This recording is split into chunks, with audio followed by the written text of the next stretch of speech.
First, I'd like to thank KAZENERGY Energy for the kind invitation to the Energy Charter to participate in this distinguished panel. And I should also like to thank Prime Minister Masinov and Commissioner Oettinger for their welcoming addresses. And I have to say that having watched Larry King live over many years, I never thought that I'd be seeing him at such close quarters in the flesh, and particularly that he would be introducing me to speak. So that's it's an added incentive to be here.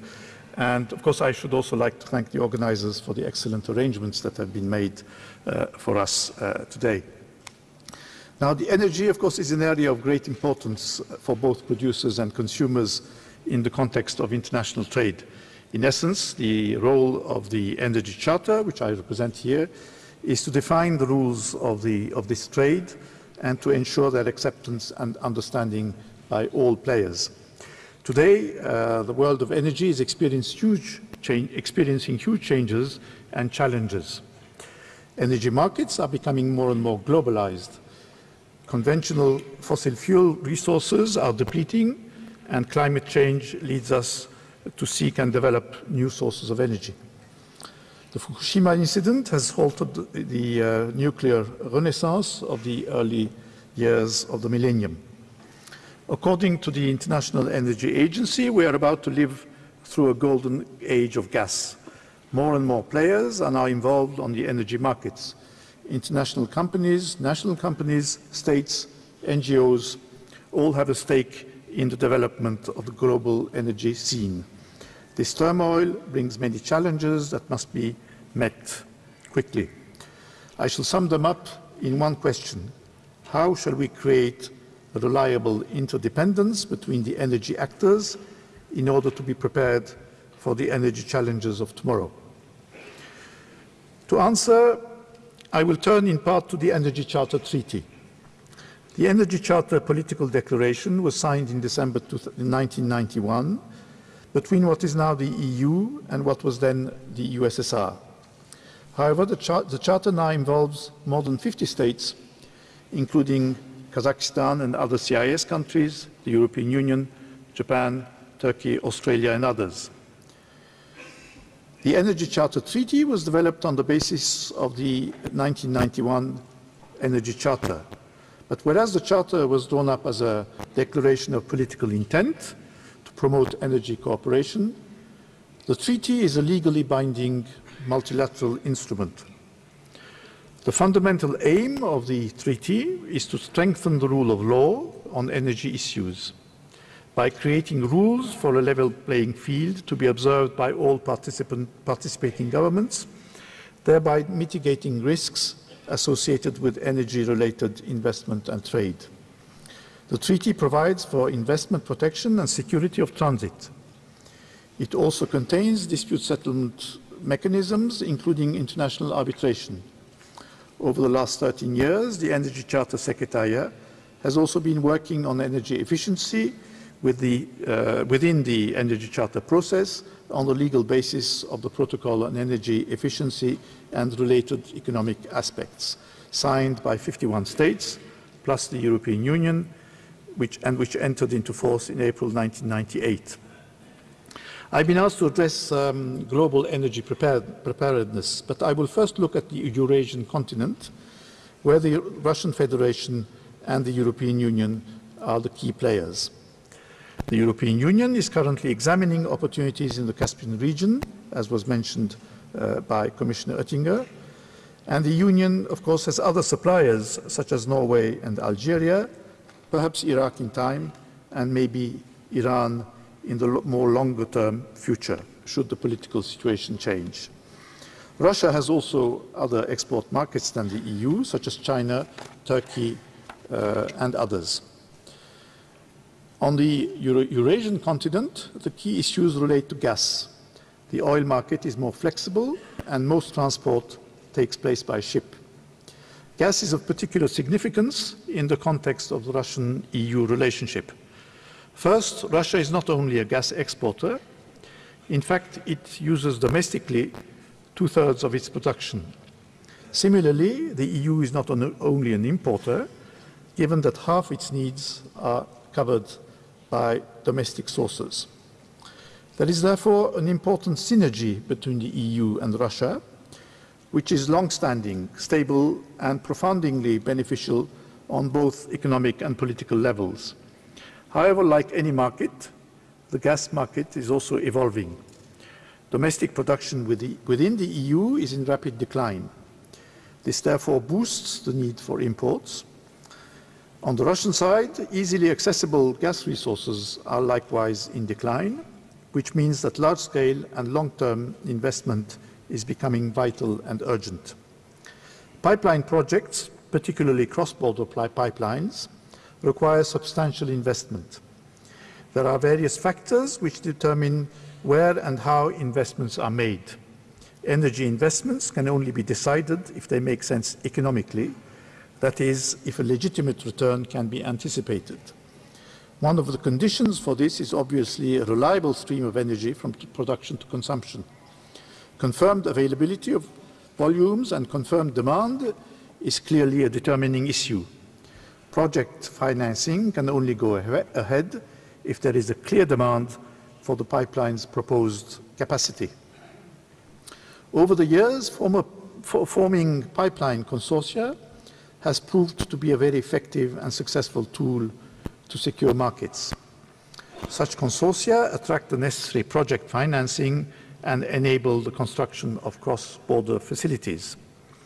And this, in turn, mitigates the key risks that cross-border pipelines projects are prone to. The Southern Corridor is a major political initiative which EU politicians and energy companies are attempting to bring to fruition by pushing for concrete projects. Central Asia and the Caspian region in particular have considerable gas reserves. The challenge is how to transform these resources into actual output and then finding a way of delivering them to markets. There are today proposals for competing pipelines such as Nabucco, ITGI and TAP. Apart from the resources of Shah Deniz in Azerbaijan, there is the complex political question of whether gas from Turkmenistan and northern Iraq might join gas from Azerbaijan in supplying the Southern Corridor pipelines.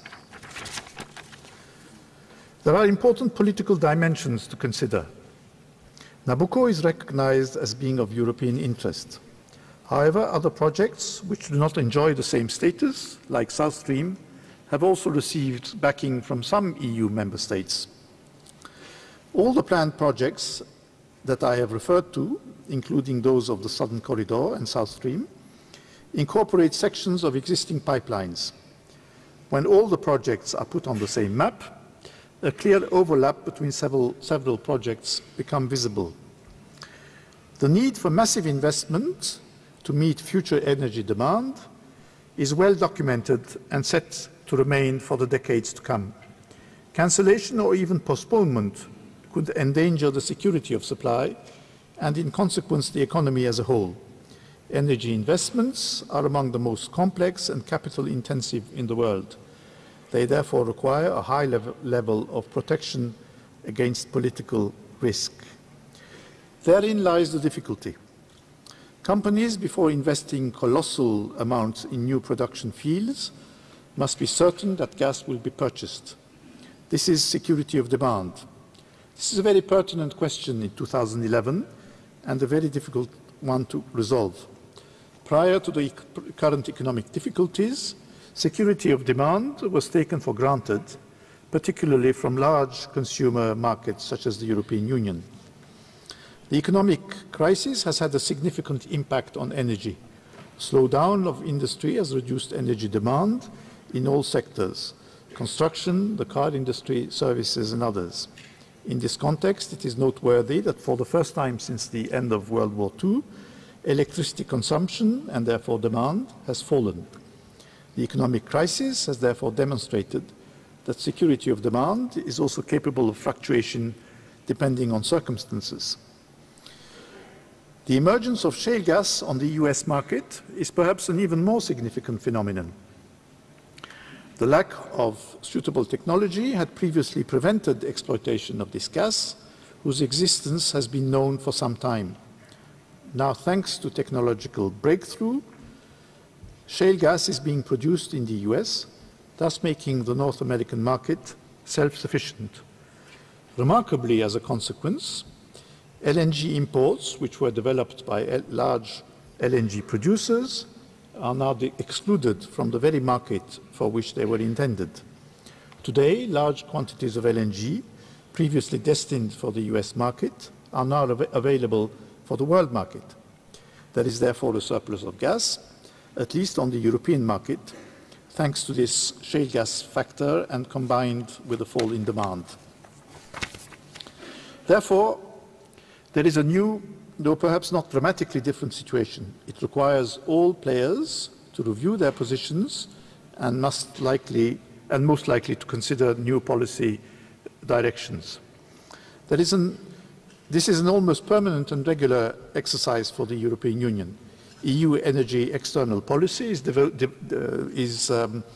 dominated by bilateralism. The EU does not yet speak with one voice on this issue. However, significant efforts in this direction are now being undertaken. For its part, Russia is faced with the usual challenges of a supplier: what investments to make, whether and to what extent to develop an LNG industry, which new markets to develop. Quite apart from the issues of supply and transit, I must refer to another vital issue, that of transit. All of these issues must be viewed in the context of globalization.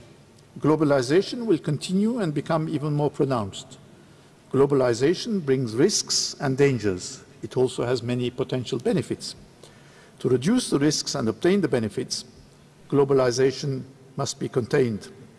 Rules of the game must be defined, accepted and known by all the players. Very generally, this is the aim of the World Trade Organization. More specifically, in the energy context, this is the aim of the Energy Charter, which, as I said earlier, involves more than 50 states now. The treaty is the only international treaty which sets out the rules of the game. The Energy Charter Treaty aims at developing and implementing frameworks that help the energy actors to be prepared for change on the global energy scene. The treaty has a special role in bringing together the producer and transit countries and linking them to the main consumer markets for their energy products. The multilateral approach envisaged by the treaty makes a contribution to addressing the energy challenges facing the countries of Central Asia and the Caspian region by providing a forum for states to discuss issues of mutual interest and concern. Experience has shown that dialogue around critical energy issues can do much to promote better understanding, transparency, the exchange of information, and contribute to building confidence. In recent years, we have already witnessed tensions rising to worrying levels over energy projects in the Caspian region. Unless addressed, these tensions risk contributing to a worsening of relations between states. On the other hand, a constructive engagement in a mechanism for dialogue does much to alleviate such tensions. Above all, the Energy Charter Treaty provides a common set of minimum legally binding rules in the energy sector and serves as a means to promote transparency and confidence. The treaty aims to establish a positive interdependence between states, laying on strong and reliable relationships. Kazakhstan has been an active member of the Energy Charter Treaty since its entry into force in 1998. Kazakhstan notably supported the establishment of a framework for sustainable and secure regional power trade in Central Asia in 2007. The ECT and Kazakhstan have established a long and positive relationship that is beneficial to both of them. Kazakhstan makes a successful contribution to the Energy Charter process and the whole Energy Charter constituency, and we very much look forward to such a lasting and fruitful relationship. In conclusion, I'd like to remark that it is also clear that in the fast-changing world of energy, and perhaps nowhere more than in Central Asia and the Caspian region, careful reflection is required as to whether the existing arrangements for energy governance are sufficient to meet the full range of new challenges. Within the Energy Charter constituency, there is already considerable thought on this issue underway as part of a process of modernization. It is evident that since the treaty was adopted in 1994, the world, and notably the world of energy in the Eurasian continent, has changed in important ways. This does not mean renegotiating the treaty, but rather using the considerable opportunities that already exist to strengthen existing provisions and to supplement the treaty through new protocols and through clarification of the existing texts. Today's challenges point to the need for further creative thinking by all the players. The Energy Charter process is flexible and ready to respond to these new challenges. We hope that Kazakhstan will continue to fully participate and will contribute significantly to the development of this process. Thank you very much.